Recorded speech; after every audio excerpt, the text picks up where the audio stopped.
கோவையில் கோலாகலமாக கொண்டாடப்படும் ஓணம் பண்டிகை. ஐயப்பன் கோவிலில் ஏராளமான மலையாள மக்கள் சுவாமி தரிசனம் செய்து வருகின்றனர்.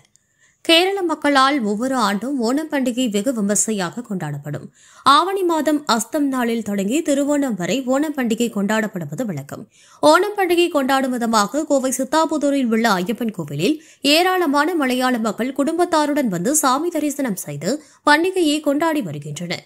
மலையாள மக்களின் பாரம்பரிய உடையில் கோவிலுக்கு வருகை தந்தனர். மேலும் கோவில் வளாகத்தில் கொடிக்கம்பத்தின் கீழே அத்திப்பூ கோலம் போடப்பட்டுள்ளது.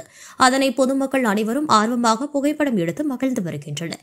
அது மட்டுமில்லாமல் மலையாளம் மக்கள் தங்கள் வீடுகளில் அத்திப்பூ கோலமிட்டும் சாமி தரிசனம் செய்தும் பின்னர் கோவிலுக்கு சென்று சாமி தரிசனம் செய்தும் மேற்கொண்டு வருகின்றனர். மேலும் மகாபலி சக்கரவர்த்தி ஓணம் திருநாளில் பூவுலகுக்கு வருவதாக ஐதீகம். அவரை வரவேற்கும் விதமாக 10 நாள் பண்டிகையாக ஓணத்தை கொண்டாடுகிறார்கள். தங்களை காண வரும் மகாபலி மன்னனுக்காக அத்திப்பூ கோலம் போட்டு வீடுகளை அலங்கரித்து விளக்கேற்றி மலையாள மக்கள் வரவேற்பளிப்பார்கள். ஓணம் பண்டிகை கேரளாவில் மட்டுமில்லாமல் தமிழ்நாட்டிலும் குறிப்பாக சென்னை, நீலகிரி, கோவை, கன்னியாகுமரி, நாகர்கோவில் சுற்றுவட்டார பகுதிகளிலும் கோலாகலமாக கொண்டாடப்பட்டு வருகிறது. அதேபோல ஓணம் பண்டிகையை ஒட்டி ஐயப்பன் கோவிலில் குழந்தைகளுக்கு சோறு ஊட்டும் உணவு வழங்கும் நிகழ்ச்சியும் நடைபெற்றது. இந்நாளில் பிறந்து சில மாதங்களேயான குழந்தைகளுக்கு இன்று முதல் நாளாக சோறு ஊட்டுவது ஐதீகம் என்று பெற்றோர்கள் கூறுகின்றனர்.